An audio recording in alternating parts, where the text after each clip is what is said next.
Hey, it's fantastic to see everyone again today. Welcome back, everyone, and welcome back to part three of our talk on giants, if you like, giants, genesis, and genetics.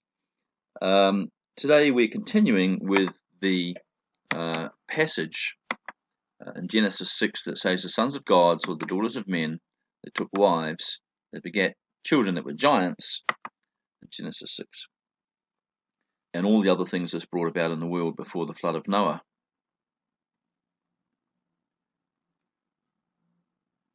Now, tonight, the focus is going to be more on the parents of the giants, the fallen angels themselves. And so we're going to ask the question to start with, what happened to the fallen angels after the great flood of Noah? What became of them after their transgression? And what do they face now?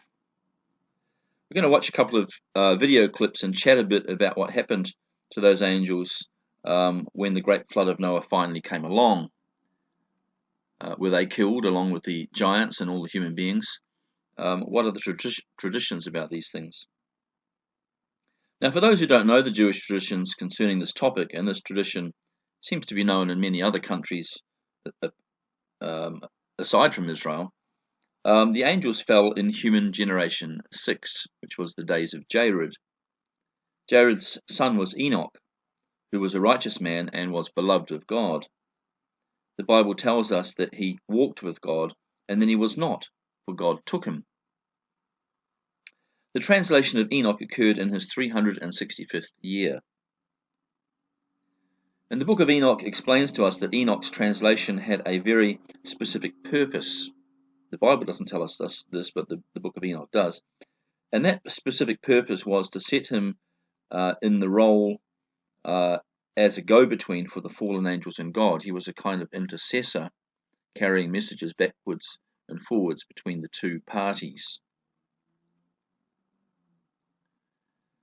So it was Enoch who took the cries for mercy from these angels to God, and Enoch who took the message of no forgiveness back from God to the angels, explaining God's reasons for making this judgment.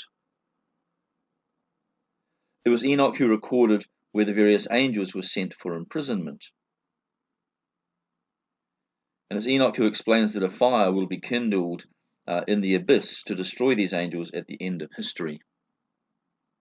So they're going to meet a grisly fate.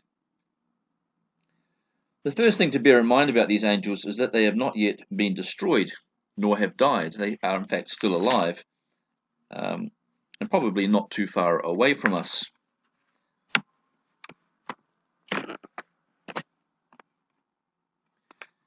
They remain to this day under the sentence of destruction. The question of why God did not judge them immediately, but left them in chains until the end of the world, seems mysterious. But the reason probably revolves around the necessity for God's case, for God's, as it were, legal case, of showing the angels the ultimate evil that their rebellion brought about upon the world, so that his condemnation will be seen to be well justified. Indeed, even after they had children by the human women, these angels were permitted to dwell on the earth and communicate with the same for up to 7 centuries.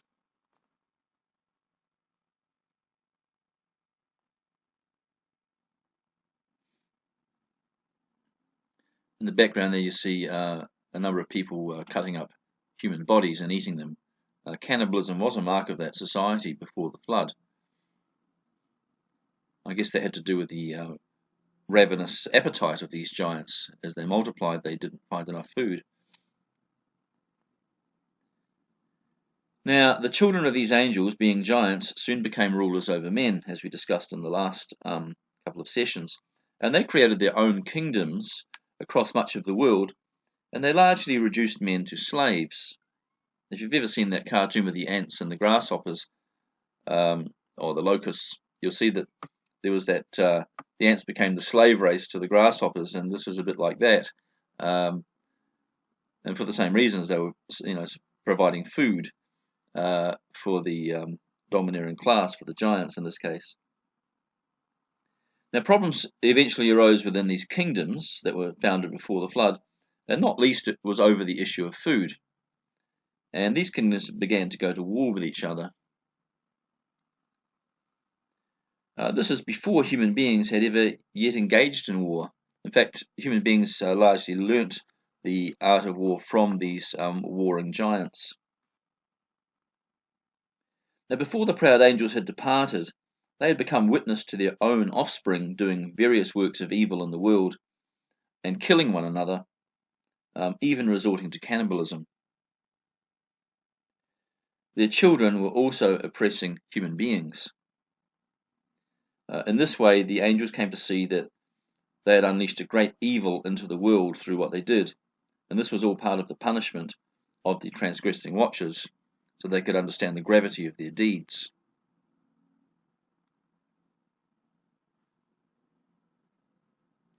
Now, after this, the angels were bound up in some way until Judgment Day, or otherwise they were cast out of the earth realm altogether until the opportunity might be afforded for their return. Now, one source, and it's only one source, argues that a tenth of these angels were left unimprisoned, but were on a leash, as it were, as they were used to hatch evil initiatives in the world, for instance, in times when God was desiring to judge the world in some way. But as a group, the fallen angels are possibly the same angels as will be released by Apollyon, the angel of the fifth trumpet, in the book of Revelation at chapter 9. Once banned from the realm of human beings, contact with human beings was, for the ongoing safety of those human beings, technically forbidden. But it's not clear what the rules would be if human beings foolishly initiated contact with these angels through their own occult means. Stories vary slightly, but it appears that the angels were not all bound in a single area either, but in various locations around the world. But there were 2 or 3 main locations. Now, there were, after all, 200 angels that transgressed, which is quite a few. Many, according to 1 Enoch 18 and 19, were imprisoned in a mountain, which Enoch there says is at the end of heaven, completely down in the south, in a place of perpetual light, where there were 7 mountain peaks together. And this all seems to be pointing to Mount Vinson, a mountain of 7 peaks in Antarctica, still covered in ice, which for part of the year at least has perpetual day. So the sun doesn't set there for a while, so it's like it does dwell under a continuous fire, as it says in Enoch. And the end of heaven would certainly correspond with one of the Earth's poles. And Enoch does say it's to the south. So these angels were bound under this 7-peaked mountain at the end of heaven in the south, in a place where the sun didn't set. And this certainly does seem to suggest Antarctica. Now, another of the transgressing angels was bound under a huge rocky buttress protruding from the desert in Afghanistan. But other descriptions, like that in 2 Peter 2:4 and Jude 6, both New Testament books, seem to have them more generically sent away to a realm deep underground that affords no escape to the surface, best described by the Greek mythological notion of Tartaros. Just to clarify that, in the Greek idea, the realm of the dead, where the souls waited for their redemption or whatever, was Hades, but there was a deepest part of Hades, another vault even deeper down, more gloomy still, and that was Tartaros.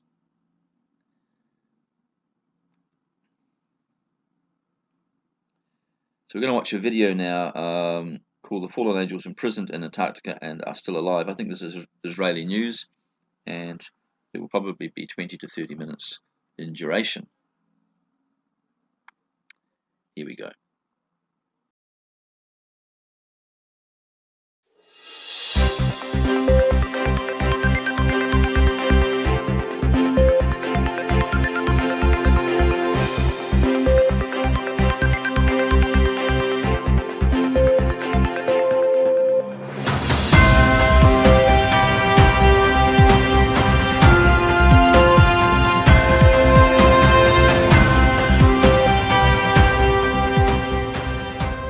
Shalom Chavrim, I'm Stephen Ben-Nun. You're watching Israeli News Live, and today's broadcast is very unusual.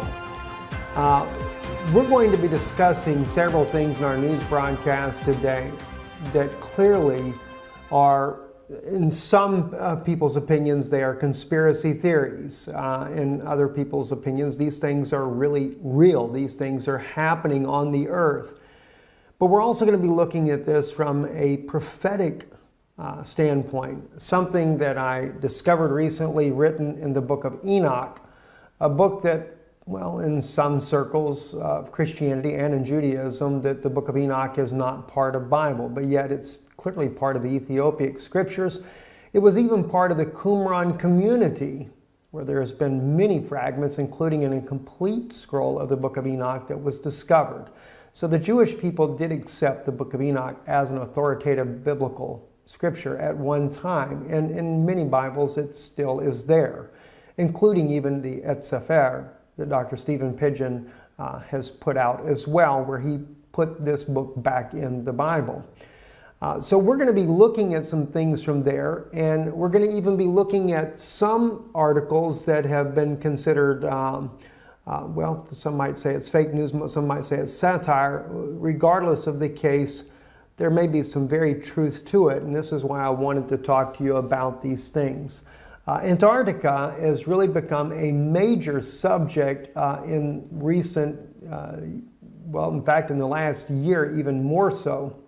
There's been every kind of conspiracy theory that it is a place for a massive alien base. This is where aliens go at. We know of the one of the former military officers, Byrd, who fought a conflict near Antarctica and lost a lot of men, claiming that there were flying discs, flying saucers coming out of the Antarctica, and just there's all kinds of evidence that is legitimate evidence that clearly seems to show that the Antarctica is certainly a base of some sort. The Germans also, under Adolf Hitler, had a base down at Antarctica. There's all kinds of things that are going on in this region of the world, and this year, or actually last year, when the election, John Kerry himself disappeared down to the Antarctica during the very day of election. But what was really strange is that when John Kerry went down there, he goes to New Zealand right afterwards, and there was a massive earthquake inside of New Zealand. I'm going to share with you, you can see some of the images here on this article here from the New York Times. They'll show you some of the images of the earthquake itself. 7.8 magnitude earthquake. The earthquake was very, very shallow, and in one article that we saw that would probably be considered satire, that they have written and stated that the reason why the earthquake happened was because John Kerry did a last-ditch effort and went down to Antarctica to try to meet with the, well, as they put it there, he was meeting with the Guardians. And the Guardians had rejected his plea to put Hillary Clinton in the White House. Instead, Donald Trump would become the next president of the United States. Now, I realize that does. It sounds so far-fetched, sounds so crazy, in fact, to even think of that. And then, of course, they said that the earthquake at New Zealand, where he went immediately after the Antarctica visit, was a warning to him not to come back again. Well, that's what they also said in the article. Those of you that remember, here is a picture here of the Patriarch Kirill. Patriarch Kirill is also the head of the Eastern Orthodox Church, who went also to Antarctica on a very unexpected trip after he met with Pope Francis in Cuba. And Pope Francis gave him a secret document. Never was revealed exactly what was in the document, but it was the first time the two leaders of the both East and Western Orthodox churches had met together to try to mend their relationship. He goes to South America afterwards, and then the unexpected trip to Antarctica. Well, the question is, why did he go to Antarctica? Well, in one article here, the Ark of Gabriel, Antarctica, Russia, and the Apocalypse, speaks about how that the Russian government had actually moved a mysterious ark that was discovered at Mecca underneath the ground there and was brought out. Many people died in the process, according to the article's claim here. and that Russia did a special movement of this art down to Antarctica.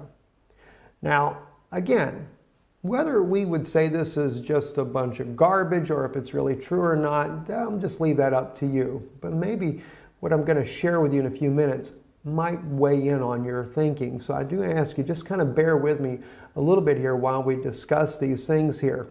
Anyway, at Mecca, if you remember, I believe it was last year, there was a quote-unquote stampede. And the news reported that some 700, in one case 717 people were killed in this stampede. This is something that has never happened before at Mecca, and actually we found out later that it was 2,000 people were killed there in Mecca, and an apparent stampede that killed all of these people. Well, not according to some of the articles there. In fact, as you can see this crane here that is toppled, that what was actually going on at Mecca was an excavation of this strange ark called the Ark of Gabriel, that according to the article here, this was something that Muhammad had said, had prophesied about. And this was buried here beneath this very place, and they were working on trying to bring it out, and some type of plasma release was done, and it caused the death of all these people. Again, is this just conspiracy theories? Is it fabricated? Who really knows? But one thing that is a fact, though, is there was a Russian ship, a scientific ship, headed to Antarctica, and that ship did stop at the port there in Saudi Arabia, supposedly to take on supplies. Well, as you know, Saudi Arabia is not necessarily the greatest friend of Russia, but they did it anyway, right? So then, after that, the ship goes to South Africa and then on to Antarctica. So they did stop and pick something up in Saudi Arabia. So maybe the article has got some truth in it after all. And then right after this ship goes to Antarctica, this is when Kirill suddenly goes down there to visit the one and only Eastern Orthodox Church at the Antarctica. So just too many strange things are happening. And a lot of people just write it off as conspiracy theories, you know, these things about aliens and you know, all this stuff going on in Antarctica. This is just a bunch of nonsense to begin with. Well, you know, I always I looked at these things and I think, wow, that's pretty interesting. I will tell you though, this article here that you're seeing now in English, this article did appear in the mainstream Russian media as well. We did a report on this back months ago, and I was trying to find the actual report I did on it. Could not find it to save my life there. But I wanted to share that with you, and if you look back, maybe you can find it yourself. But when we did the report on this, we used Russian media, mainstream Russian media, that does not look at this as being just a fabrication. They actually reported it as real news, and that yes, indeed, Russia did do a secret mission down to the Antarctica and had taken a thing called the Ark of Gabriel. So there is a Russian news source out there that does not look at this as some kind of conspiracy. And it went much deeper than what this article goes into it. We shared that with you once before. But then something caught my attention the other day. As you can see on your screen now, this is the book of Enoch. I was reading in the first book of Enoch, chapter 18. And this is where the angel Uriel is taking Enoch and showing him some very interesting things. And I'm going to share with you some of the words that I read here in Enoch, and then you'll see why it became very interesting to me. If we go down to, say, verse 4 and begin there, it says, "And I saw the winds which turned the sky and caused the disk of the sun and all the stars to set. And I saw the winds on the earth which support the clouds. And I saw the path of the angels. I saw at the end of the earth the firmament of heaven above. And I went towards the south." Okay, so he goes to the end of the earth. And he speaks about going towards the south. "And it was burning day and night, where there were 7 mountains of precious stones, and 3 towards the east and 3 towards the south." Now, I begin to think about this. He's talking about 7 mountains, but 3 go to the east and 3 go to the south, and he's talking about going towards the south. And I'm thinking to myself, okay, and he's talking about it being that it burns day and night. It was burning day and night. In other words, the sun is not setting. And I'm thinking to myself, well, the South Pole, that describes the South Pole like no other place on Earth. The sun just doesn't really ever set. It's always daylight. And so it really caught my attention. But then he mentioned about the 7 mountains. And of course, he talks about the stones, etc. But then he says, east and 3 go to the south. Well, that really got my attention. So I thought to myself, okay, is there a place down at the Antarctica that would kind of match this type of description? Well, oddly enough, there is. It's Mount Vincent. Now, you have to keep in mind what you're looking at here on your screen. You have Mount Vincent right here. It is called the 7th summit. There are 3 going south. Now, you would say these are 3 to the west. It's actually described as southeast and southwest. But keeping in mind, when Enoch went here, the earth had not been tilted off its axis. So therefore, north and south, east and west was a bit different, right? And if you take and tilt the earth back the way it would have been, this will go just like that. And then you would have the 3 peaks, as it speaks about here, and we have the summit here, 3 peaks here. Those would go down to the south, just as he describes, and these here, the 3, would go to the east, just as he describes there. The 7 mountains, the 7 summits, and 3 to the east and 3 to the south. That really began to make sense. But the words here in Enoch get a little bit more strange, though. And as I read on, it says, and those towards the east were of colored of stone and was of pearl, and one of a healing stone, and those towards the south of a red stone. And the middle one reached to heaven like the throne of the Lord, and stibium, and the top of the throne was a sapphire. And I saw a burning fire, and what was in all the mountains. Now, keeping in mind, the middle one was the tall one. And of course, at Mount Vincent, that's exactly the way it is. Mount Vincent is the tallest mountain. Now, I can't say that this is conclusively correct. I'm putting this here before you as a conjecture, something for you to think about, just something that I find very fascinating in line with all these anomalies that are happening at Antarctica, all the weird things that are going on. John Kerry, I mean, gosh, he did more than one visit down to the Antarctica here. Why? What's going on? Now, when I first looked at this, I'm thinking Planet X. They're going down there because they can see Planet X coming. All right? And maybe that has something to do with it as well. But what about some other things? I'm going to share with you some very serious things also that are going on down there that have been claimed by former military officers. Okay, so just hold on for a second here. It says, and I saw a place there beyond the great earth. There the waters gathered together, and I saw a deep chasm of the earth with pillars of heavenly fire, and saw among them fiery pillars of heaven, which were falling as regards both height and depth. They were immeasurable. And beyond this chasm, I saw a place, and it had neither the sky above it, nor the foundation of earth below it, and there was no water on it, and no birds, but it was a desert place. Now, I'm sure now when you read this part here, well, that throws that out. Must have been out in Saudi Arabia somewhere. Maybe not. Maybe not, guys. Let's take a look at something else here that's very, very interesting. All right, let's go actually to the 7summits.com website. And this is about Antarctica, and it's about Mount Vincent, and it talks about it being the tallest mountain, etc. Let me read to you the Antarctica facts, though.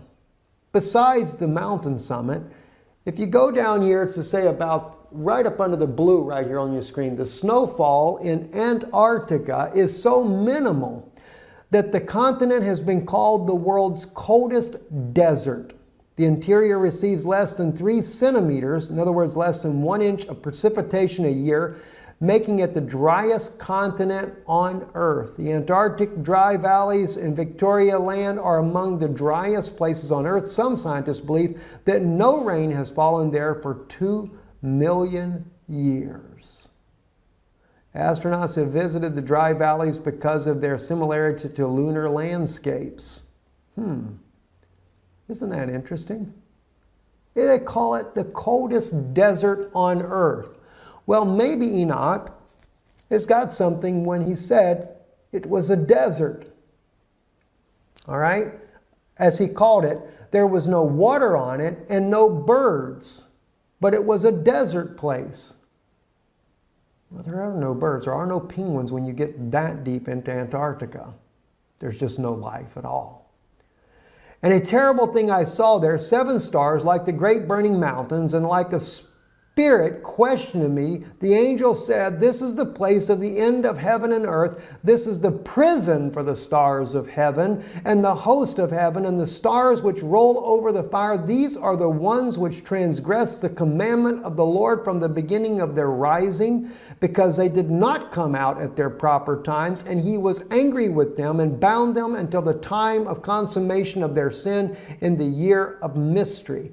And I, Uriel, we go into chapter 19 here, real quick here, just the first verse, said to me, "The spirits of the angels who were promiscuous with women will stand here, and they, assuming many forms, made men unclean, and will lead men astray so that they sacrifice to demons as gods." Now, if you notice, that is a continuation. They're not dead. They're still there. And they do what? They will lead men astray so that they sacrifice to demons as gods. Wasn't that interesting? CERN not long ago, where they sacrificed a young woman. Oh, they claimed it wasn't real, but found out later, according to Russian media, it was real. Russian media even was able to determine which woman it was that had been kidnapped.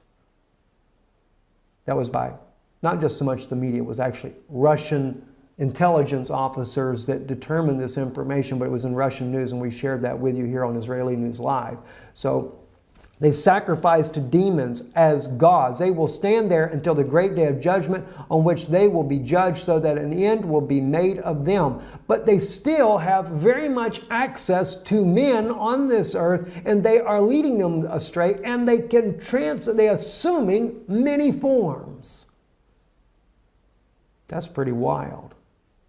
I mean, I've never seen anything like this in my life. And the point is that I make here, when we look in chapter 18, it appears to be, and it could be completely somewhere else different on the earth. All right, I'm just saying this as a conjecture to you to consider this. But it appears to be that Antarctica is that region that he's speaking of. For one, it has to be a place that's burning day and night. That sun is where they can see day and night. It seems to really match up, and that's what's really, really fascinating, in my opinion, there. And again, just like the mountains, if you were to take into consideration the antediluvian destruction that tilted the earth off its axis and put the earth back right on its axis, and then look at the peaks here on the map in behind you here, then you would actually have, just as it describes there in Enoch, 3 to the south and 3 to the east. Three peaks on a 7-summit mountain range, and of course the middle one being the tall.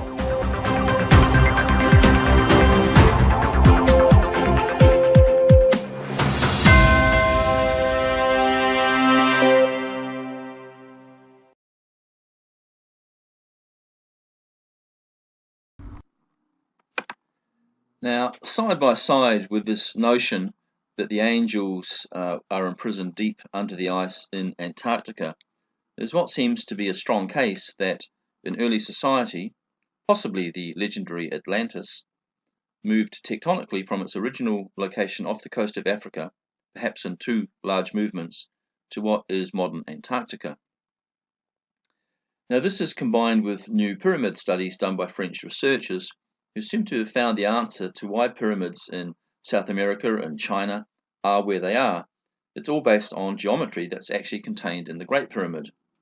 In other words, the Great Pyramid is now considered to be a kind of map of the world.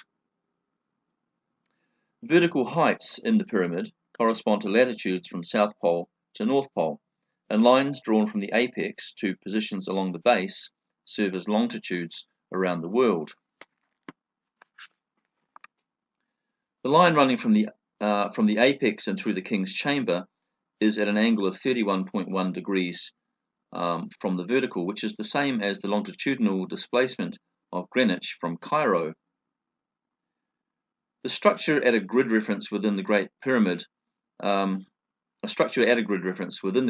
indicates where in the world that the pyramid, of course, is representing, cities will be found, and where other monuments, other pyramids will also be found. And among the things that can be found are the location of Poseidopolis, the capital of Atlantis, and where it used to be. Now, it turns out, for those researchers, they believe that Poseidopolis used to be at 40 degrees south and 31 degrees east. The site of that city is now at 80 degrees south and 10 degrees east if we've correctly identified Atlantis under the Antarctic ice. And I include a short video excerpt here to explain more about the belief that Atlantis has been discovered under the ice.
itself surrounded by mountains which descended towards the sea.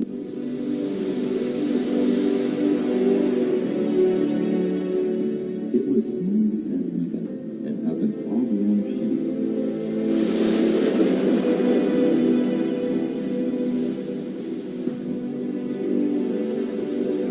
Extending in one direction 3,000 stadia.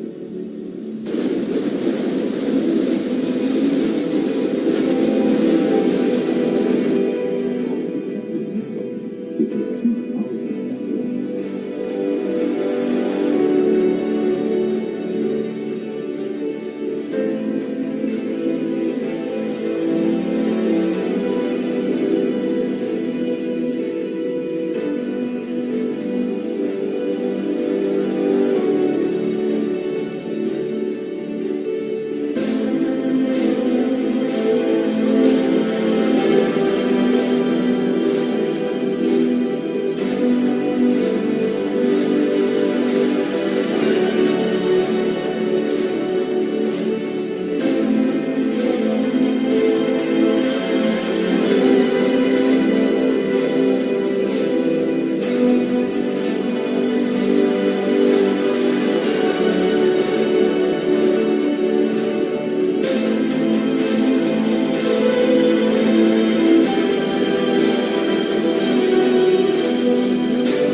No. What did he say? He's going to destroy the world.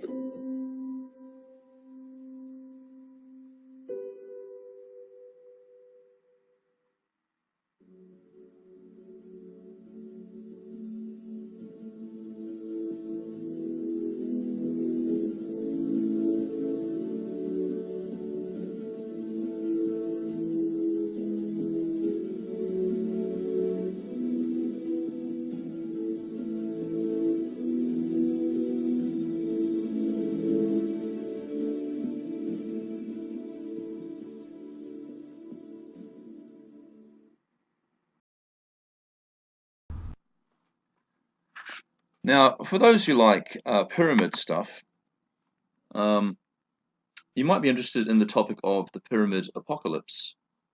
It's less about the pyramid, though, than it is about astrology, so I have some reservations.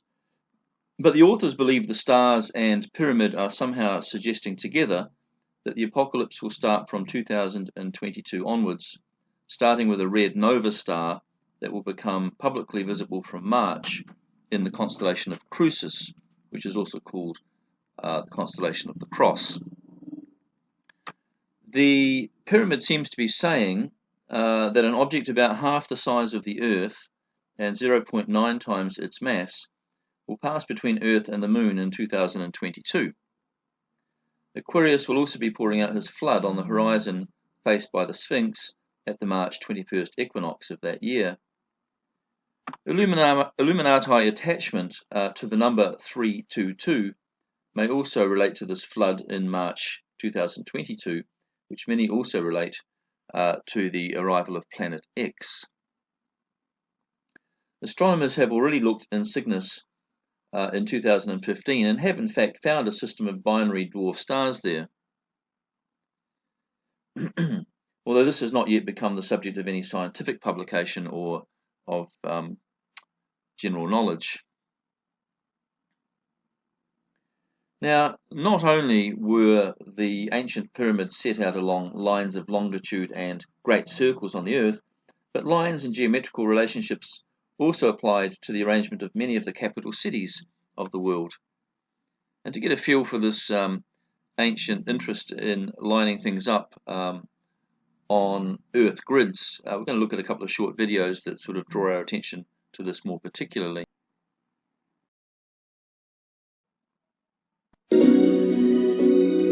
In a circle, if the diameter is 1 meter, then a sixth of the circumference is 0.5236 of a meter, which is exactly the length of the cubit used to build the Great Pyramid. This means the builders of the Great Pyramid certainly knew what a meter was. They used it with pi and the golden number to determine the length of the cubit.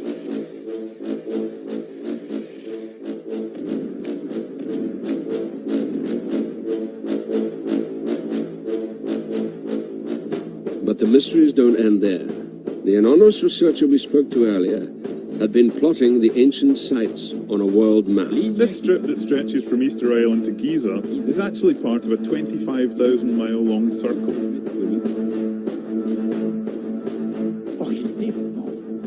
In reality, of course, there are no long-distance connections across light years. There's no possible connection over such a stretch of time would link Easter Island and the Egyptian pyramids.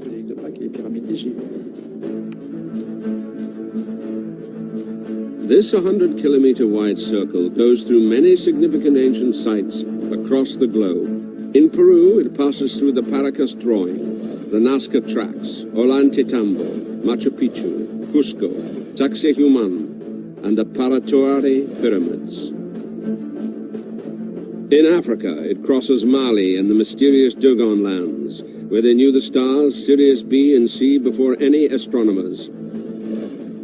Algeria and the Tassili Nijar, with its painted Martian god. In Egypt, it goes through the Siwa Oasis and its Zeus Ammon temple, and through the Great Pyramid at Giza. Next, it crosses Petra, Ur, where Abraham was born, Persepolis in Iran, Mohenjo-Daro in Pakistan, where the unreadable writing was found that is so close to the writing on Easter Island. Then it crosses sites that have always been known as the homes of the gods, Khajuraho in India, Phayay in Burma, Sukhothai in Thailand, Angkor Wat and Prahihar in Cambodia. And it ends with the most isolated and mysterious place on Earth, Easter Island. There is an astonishing accuracy to this alignment. Although many of these sites date from different times, most were built on the ruins of more ancient sacred sites. At some remote point in the past, someone had built a series of sacred sites on this line, circling the globe. The circle was as long as the equator, but the mystery doesn't end there. If we take this circle as an equator, then its north pole will be located here, and the triangle formed by this point, Nazca and Giza, exactly matches the shape of the Great Pyramid. The distance between Nazca and Giza equals the distance between Teotihuacan and Giza. The same is true of the distance between Angkor Wat and Nazca, and between Mohenjo-Daro and Easter Island. The distance between Easter Island and Giza is 10,000 times the golden number. The distance between Angkor and Giza multiplied by the golden number equals the distance between Giza and Nazca. And the Giza-Nazca distance multiplied by the golden number equals the Nazca-Angkor distance.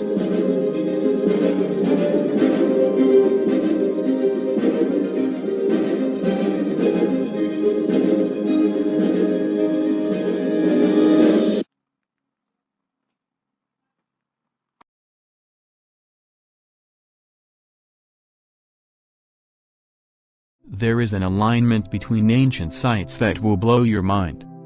Did you know that ancient sites like Easter Island, Nazca, Ollantaytambo, Paratoari, Tassili Niger and the pyramids of Giza are all aligned on a single great circle? There is a mind-boggling connection among ancient structures that is indicative of a far greater meaning than we were aware of. There have been numerous theories that ancient structures around the globe were specifically positioned by its ancient builders thousands of years ago.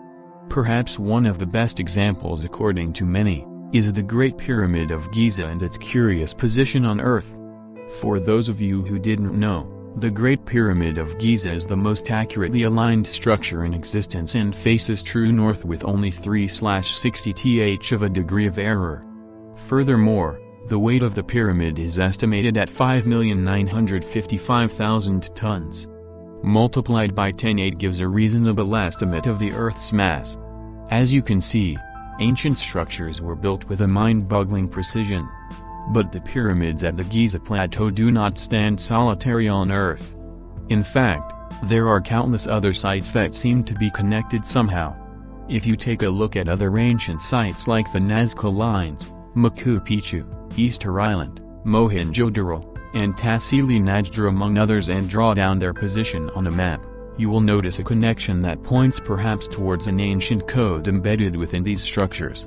As is noted by worldmysteries.com, ancient sites like Giza, Siwa, Tassili N'Ajjer, Paradowari, Lantambo, Machu Picchu, Nazca, Easter Island, Aniatiram Island, Priavai, Sukhothai, Pai A, Khajuraho, Mohenjo-daro, Persepolis, Ptera are shown clockwise from Giza on the equal azimuthal projection. The projection is centered on the axis point in southeastern Alaska. Distances to any location from the center of an equal azimuthal projection are equally scaled. Since all of the sites on the Great Circle alignment are equally distant from the axis point at 1/4 of the circumference of the Earth, the alignment forms a perfect circle halfway between the center and the outer edge of the projection. Check out the image below to understand the complexity of this mysterious alignment.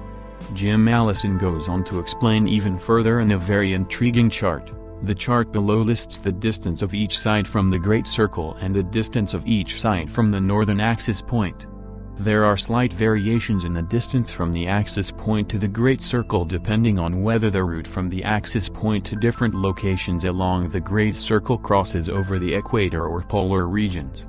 The mean distance from the axis point to the Great Circle is 6,218 miles. Furthermore, the alignment of these sites is easily observable on a globe of the Earth with a horizon ring. If you line up any two of these sites on the horizon ring, all of the sites will be right on the horizon ring. Start on the equator, at the mouth of the Amazon River, at 49 degrees 17 west longitude, go to 30 degrees 18 north latitude, 40 degrees 43 east longitude, in the Middle East, which is the maximum latitude the line touches, then go to the equator at 130 degrees 43 east longitude, near the northwest tip of New Guinea, then to 30 degrees 18 south latitude, 139 degrees 17 west longitude, in the South Pacific, and then back to 49 degrees 17 west longitude, at the equator. As you can see, there seems to be a connection among all of the above structures that form, to the surprise of many, a massive circle encompassing all major archaeological sites on planet Earth. How this is possible remains a profound enigma. What are your thoughts? Were the ancients trying to tell future generations something? Or, is it possible that this fascinating connection is nothing more than another bizarre coincidence?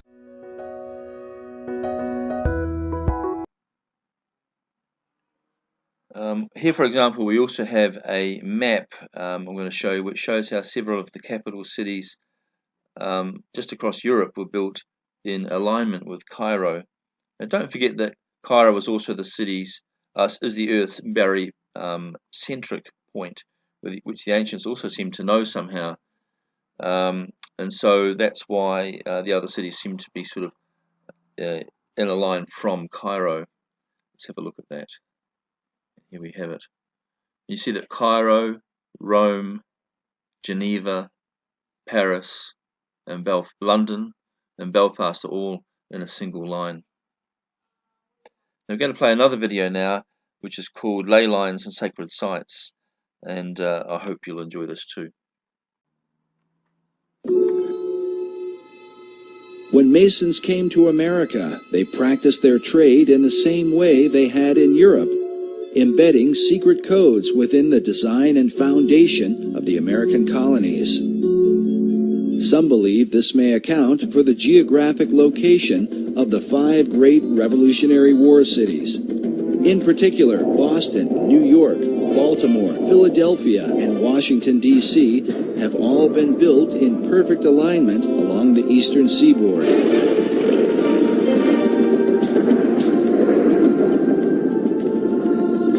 Researcher Jim Allison believes this alignment may be a part of something greater. Let me say this. I think it is very unlikely that the alignment is coincidental. According to Allison, the alignment of cities and ancient sites are part of a series of great circles that encompass the Earth. These circles are supposedly like lines of power upon which significant sites are built. The simplest example, the most obvious example of a great circle, though, is the equator, because it runs around the center of the Earth. It runs due east-west.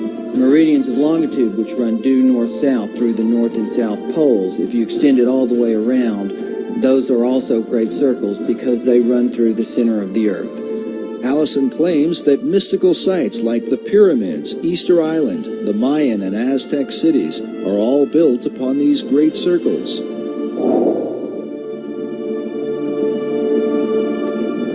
In addition, one of these great circles contains the 5 cities that date back to the era of the American Revolutionary War. Washington, D.C., Philadelphia, Baltimore, New York City, and Boston are in fact aligned. They're fairly close together. The distance from Washington, D.C. to Boston is 400 miles. And as a result of that, you can see the alignment just on a flat map, because the curvature of the Earth is not so much over that distance to distort it. But on a three-dimensional map, it's even clearer. But is this just a curious coincidence, or could there be some hidden meaning behind it? In the 1920s, an Englishman named Alfred Watkins noted a series of straight tracks or lines upon the Earth's surface that seemed to connect the ancient monuments and holy sites around the world. What he found was that in a number of cases, a number of these monuments were aligned in dead straight lines that extended from a few miles to, in some cases, many miles. He coined the term ley lines to describe and to explain these alignments. Watkins believed that there are some type of grid lines that run through the Earth, of lines of energy or magnetism or electromagnetism or some other kind of attraction over the Earth, and that's what he described as ley lines. Watkins believed that the builders of these sites were aware of these lines that ran through the Earth, and that they intentionally built these monuments on these lines. While Watkins' findings were not openly received by all, his views have been most often embraced by members of the esoteric community. In the occult, there's this concept of ley lines, L-E-Y, which are lines of force that some people say are like the acupuncture points of the Earth. And you always want to build things on a ley line. All of the great cathedrals of Europe are built upon these ley lines, which are like currents of power. These currents of power are thought to have magical significance. Some believe they act as portals for spirits to travel to and from the ancient monuments that fall within these alignments. But the question remains, were such power lines important to the builders of early American cities? Were they aligned with a secret purpose in mind? It's very important where the pyramid of Khufu is built, the Great Pyramid. And it's very important where Stonehenge is built. There are several great circles that ancient monuments are aligned with. and in some cases ancient and modern development it's aligned with. Extending the alignment from Boston to the northeast towards Europe, the alignment crosses over the Atlantic and crosses into England and crosses over Stonehenge, which of course is one of the more significant monuments certainly in England and arguably anywhere. Can it be coincidental that the early colonists built these 5 cities in perfect alignment with each other and in perfect alignment with Stonehenge? Allison admits that many of the ancient monuments are aligned on ley lines or great circles within a fraction of 1 degree, a distance that sometimes equals 15 or 20 miles. But in the link between the Old World and the New, there is a 0 deviation between the 5 American cities and England's mysterious Stonehenge. According to Allison, they are perfectly aligned.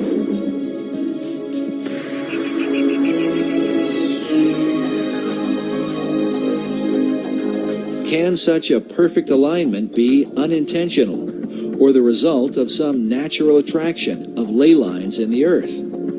There's some dispute about that amongst people who studied these ley lines as to whether the builders were aware of an attraction and they built it for that reason, or whether there was possibly an attraction that they were unaware of, but nonetheless caused them to build these sites in alignment. But the simple fact is they are aligned. But the evidence continues. America's capital city, Washington, D.C., is said to be positioned on the 77th meridian west, considered a sacred location referred to as God's longitude. In his book, Marking Time, author Duncan Steele argues that the early expedition of Sir Walter Raleigh, known for the lost colony at Roanoke, was not quite the failure it seemed to be. Raleigh's intent, according to Steele, was not really to establish a colony, but rather to capture God's longitude by locating the 77th meridian. That the goal of the occultist who understands these concepts is to have things exist within the sacred harmonies of the earth. And if indeed they believe that the 77th meridian was somehow very sacred, then it would be incredibly important for them to plant their flag there. In Washington, D.C. is even found Meridian Hill, said to mark the precise location of the sacred longitude. Raleigh himself was a member of Bacon's secret society in England. Was he sent on a mystical journey so that America might be designed according to esoteric principles from the beginning? And how many others came ashore as a result of the Baconian influence? The Rosicrucians came ashore very early on in the founding of the New World. The Masons were also there from the beginning. And I think from very early on, this if you will, cartel, this occult cartel of various groups, basically had it as their goal to establish a society on this continent that was wholly given over to esoteric goals.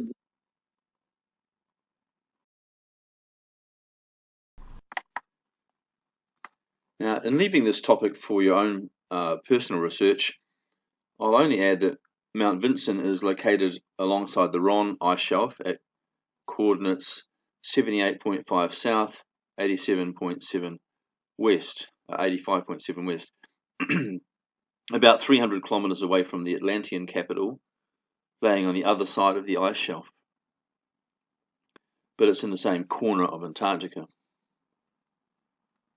In the apocalyptic sources, the language of angelic imprisonment is more in terms of being imprisoned in an abyss, and the underlying idea seems to be that the angels must be, at the very least, banished from the realm of men.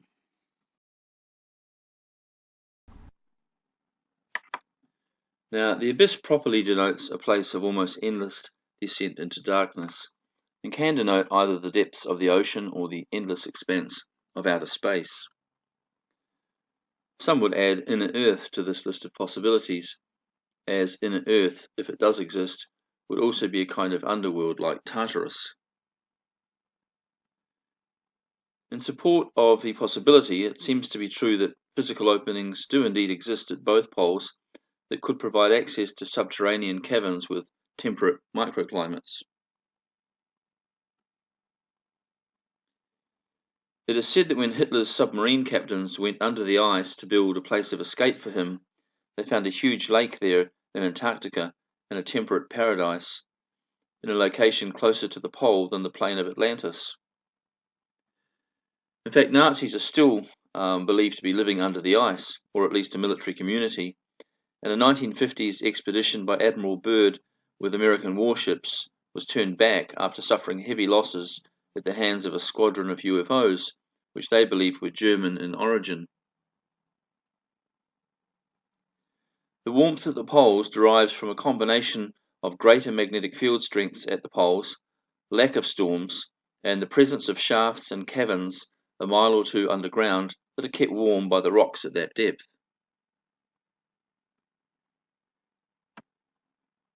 The ice above also insulates these areas against heat loss. Some authors believe various, mainly human races, live beneath the ground at both poles. However, if this were true, no angel under censure from above would be sent to live with subterranean citizens, unless the citizens of this underworld were also just as evil. While in a spiritual sense the abyss is at least a portal to the underworld, a land of the invisible forgotten, in real terms it might as well be that the angels were dismissed to the outer solar system, to such places as the Moon, Mars, or Venus, or to any of the asteroids, or to any of the moons of the supergiant planets. As crazy as this sounds, there is mounting evidence that someone, perhaps these angels, spent some time in the past traveling around in the solar system.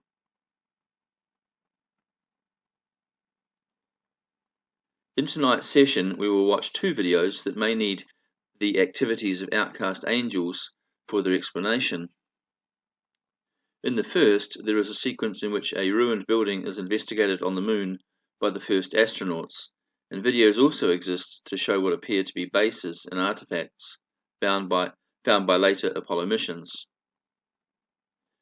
In one extraordinary video, the well-preserved corpse of a human female spacecraft pilot is recovered from the Moon, ostensibly by the secret Apollo 20 mission, which was a combined Russian-American venture. And in the YouTube world, the recovered woman is referred to as the Mona Lisa. Of course, this could all very well be a massive disinformation effort, and NASA agents may simply be leaking videos to confuse us by suggesting that it was ancient humans that created the bases on the Moon instead of more advanced intelligences. And this might even be part of an ongoing program of distraction from other realities in space.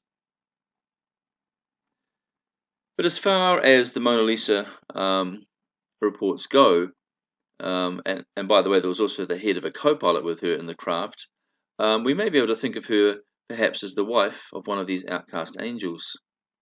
And there are articles that you can look up, and they're there in the notes. So we're going to have a quick look at a video about this discovery of this Mona Lisa body actually on the Moon.